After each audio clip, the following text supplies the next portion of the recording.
расман муҳориба дар вазни ним сабуки UFC чорум рақами рейтинг Мавсар Евлоев бо рекорди 19-0 зидди дебютанти UFC Арон Пико бо рекорди 13-4 рӯзи 26 июл дар Абу-Даби дар турнири UFC Fight Night. Ассалому алайкум дӯстон, хушомадед ба шабакаи мо. Дар ин навор оиди тозатарин ва муҳимтарин хабарҳо аз ҷаҳони ММА гап мезанем. Лайкро зер кунед, мо бошем оғоз мекунем. Бе пул ҳиҷомат дар шаҳри Москва ширкати шифофармо ба шумо пешниҳод мекунанд ҳамчунин дороҳои гиёҳӣ барои простатит, қавӣ намудани мардонагӣ, дароз намудани муҳлати ҳамхобагӣ, барои қадро баланд кардан, барои мӯи сар ва риш баровардан, барои фарбе ё хароб шудан, барои меъда, гурда, писариазм ва витилигоро низ пешниҳод менамоянд. боварӣ надоред, худи ҳозир ба номерҳои дар рӯи экран буда занг занед. Шифофармо дар хизмати шумо. чемпиони пешинаи вазни сабук UFC Чарлз Оливейра оиди муҳорибаи Дастин Порие зидди Макс Холлоуэй фикрҳои худро баён кард. биёед суханҳои Ду Бронксро гӯш мекунем.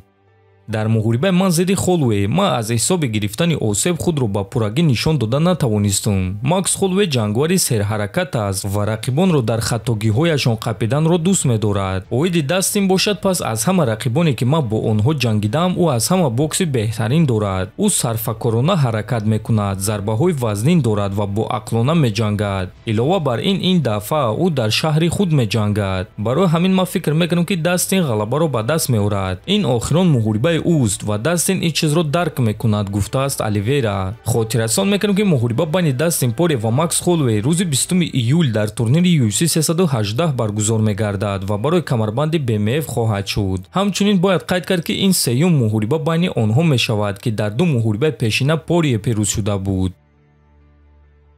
чемпиони вазни 61 кг UFC Мераб Двалишвили оиди реванш бо Шон Омели фикрҳои худро баён кард.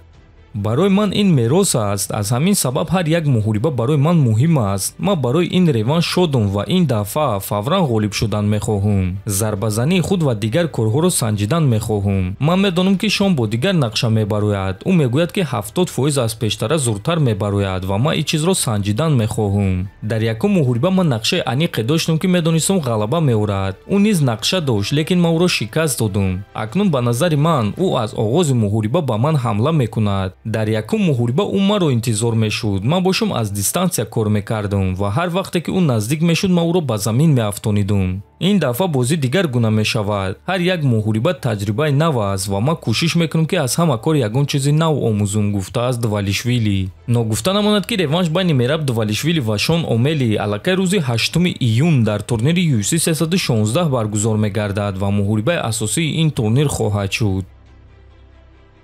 яке аз роҳбарони ташкилоти ACA Асланбек Бадаев хабар дод ки варзигари ҷавони тоҷик Анис Ёқубов ҳамкориашро бо ташкилоти ACA қатъ кард ва акнун ӯ дигар ҷангвари ACA нест.